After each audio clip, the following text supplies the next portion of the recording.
How's it going, everyone? It is Andre Williams, and over here we talk stocks and we focus on one thing.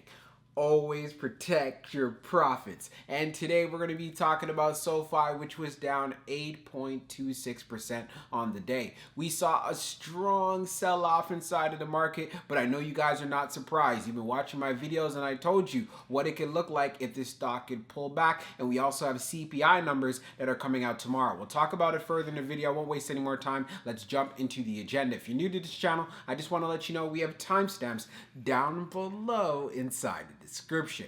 But if you're a shareholder, you're thinking about taking a position, I highly suggest you watch this full entire video. So the first thing we're going to go over is the technical analysis. We're going to be taking a look at the overall price action. We want to know support. We want to know resistance. We want to know what it looks like in the bearish case scenario and as well as in the bullish case scenario. And then we're going to be going on Fintel, taking a look at the recent institutional ownership and short interest information. The reason why this is important because it does have an impact on the way the stock performs. And then we're going to be taking a look at the order flow distribution. We want to know the buying and the selling behavior on the retail side and as well as on the institutional side. And then when all of that is done, we'll be going into the final thoughts and as well as some more details. So let's get to it. So we're going to do a technical analysis for SOFI. Let's see how it performed on the day. So it ended up closing at $6.11, being down 8.26%. On the low, it tested $6.11, and then on the high, we tested $6.69. When we take a look at the volume stats on the day,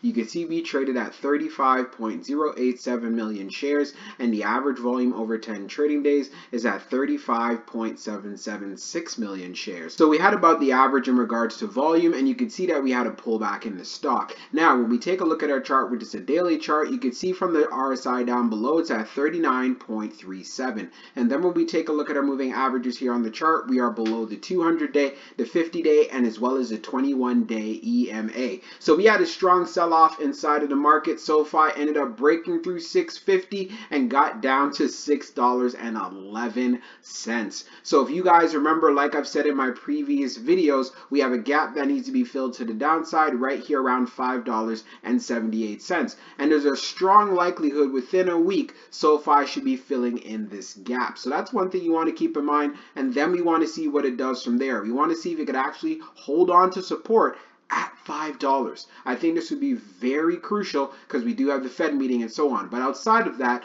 if we're able to see a reversal in the play, you want to see it getting back above 650 at the bare minimum. The high of the day was at 669. So if we're able to pass this level, that's where I want to see us get to the 21-day EMA, which is at 691. And then we could see where we would fare right around $7. But for the most part, we did have a strong sell-off. And looking at the recent candlestick behavior on this, it's definitely looking bearish. Now let's take a look at the short interest information. So we're going to take a look at the recent institutional ownership and short interest information for SOFI. So scrolling down on the page, green rows indicate new positions, while red rows indicate closed positions. So when we take a look at the recent filings, we can see for June the 8th, we've already covered the previous ones. We have Caldwell and Orkin that had a short position of 31,500 shares, and the value change, so they have reduced this by 51.15%. So that's good to see. Now, when we take a look at the short interest, the off-exchange short volume ratio is at 54.02%, and then for the off-exchange short volume, it is just over 7.38 million shares.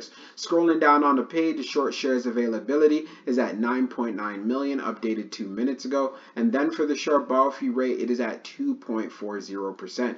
When we take a look at the history of the short volume, we can see for the close of the 7th, it was at 47.11. And then for the close of the 8th being at 54.02. So that is a significant increase right there. And then when we take a look at the short interest percentage of the float being at 18.02%, SOFI does have short squeeze potential. Now let's move on to the order flow distribution. Now let's take a look at the order flow distribution for SOFI. So we see on the inflow, it was at 34.24 million, and then on the outflow, it's at 53.10 million. When we take a look at the breakdown further, on the large it was 0, on the medium it was 20.58, and then on the small it was 13.66. Taking a look at the outflow side, you can see on the large it was 15.76 million, on the medium it was 23.71 million, and then on the small it was 13.63 million. Taking a look at the large scale orders in the last 5 days, you could see today being a big outflow day, which is at negative 15.76 million. Analyze the numbers even further for the small scale orders that tend to represent the retail side. You could see that we had more buying than we had selling, but it was very close. And then when we take a look at what happened on the medium, we had more selling than we had buying. And then when we take a look at the large, it represents whales, institutions, and funds, we had a lot more selling than we had buying. And then when we take a look at the turnover ratio, it was at 3.84%.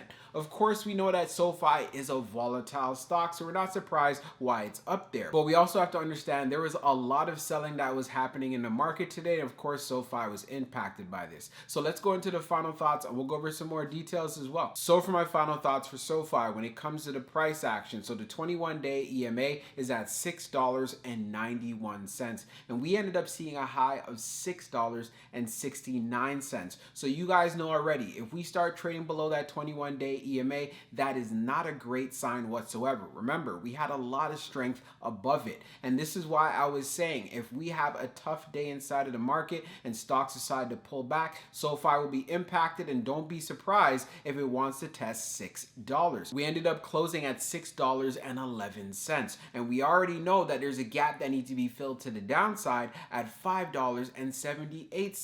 And remember, we have CPI that is coming out tomorrow. Plus, on top of that, we have the Fed meeting and as well as the quad witching. So there's a strong possibility SOFI will be able to fill in this gap within that period of time. But if you want to see some strength coming back into the play, it needs to get back above the 21-day EMA, most preferably at $7. Because if it can go to $7 and then we have bulls stepping in, that's where it can get interesting again, and then we can see where it could go from there. Again, the area you want to keep an eye on if it's able to come back to 7 is around $8.05, because it also has a gap to fill to the upside around $8.45. But I'm going to be straight up with you guys. I'm really not seeing this happen for tomorrow. And the main reason behind this, since we already broke through $6.50, which I talked about was a key level, it's definitely not a great sign for this stock. So what you want to look for if the market decides to actually finish green is SOFI to at least get back to around $6.70. But hey, the best case scenario would be that 21-day EMA at $6.91, or I should say $6.91. Also, when we went on Fintel, taking a look at the recent institutional ownership, we do see a short position, but the value has come down by just over 50%. And then when we took a look at the short interest information, SOFI does continue to have short squeeze potential. There's no surprises there. But with all of the fear that we have inside of the markets and with this strong sell-off, it's definitely going to have to make a really strong move to start looking bullish again. And I want to make sure I'm being completely honest with you guys about that. But again, it would be an achievement if this stock is able to race back up to $7. But I'm thinking that it's probably going to end up filling in that gap within the week, and it could possibly happen tomorrow. And if it does happen tomorrow, that's where I could say, you know what, things do look a little concerning, because if we have the Fed meeting and so forth, there's a possibility you could start testing in the low $5 area, and I'm talking about $5.06. So I hope you guys enjoyed this video, and I can't wait to see how the stock performs going into tomorrow. We'll talk soon.